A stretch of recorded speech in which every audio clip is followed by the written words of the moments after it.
জাবেদ, হ্যাঁ ভাই। কেমন আছো? ভাই ভালোই, খবর বাসিরা দেখতাছি ভাই।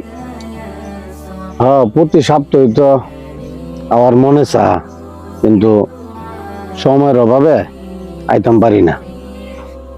একদিন যে আমরা এলো মরলে আমু এই চিন্তাটা ভাই আমরা কি কত টিয়া পয়সা, কত হিংসা বিদ্বেষ, বিল্ডিং বাল্ডিং, এইটা এইটা ইটিয়া পয়সা কত অনেক কই। এই যে হত্যা রয়েছে, চিন্তা করছি না, অনেক কোনো চিন্তা ভাবনা নাই। এরপর আমরা মানুষ মনে করি না। মরে গেলে কাজে সব শেষ, মানে এটার চিন্তা আমরা করিই না। বা আজকে আসি যে কালা থাকতাম না ভাই, এই চিন্তাটা কেউ করি। মরণের চিন্তা তো আমরা কেউই করি না, যে আমরা মরতেইব।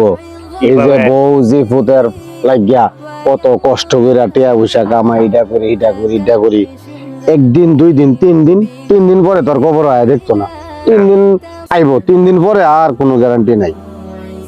এত কষ্ট কইরা জীবুতের লাগিয়া টিয়া পয়সা থুয়া যাইবা, বাড়ি ঘর থুয়া যাইবা, কিন্তু হালাল ভাবে থুয়ে গেলে তোমার কবর মনে করো যে এটা সব তুমি পাইবা।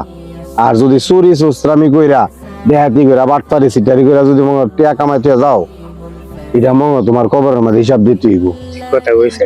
কিন্তু হালাল ভাবে রুজি করার চেষ্টা করতে হইব, যাতে কবর শান্তি পাওয়া যায়।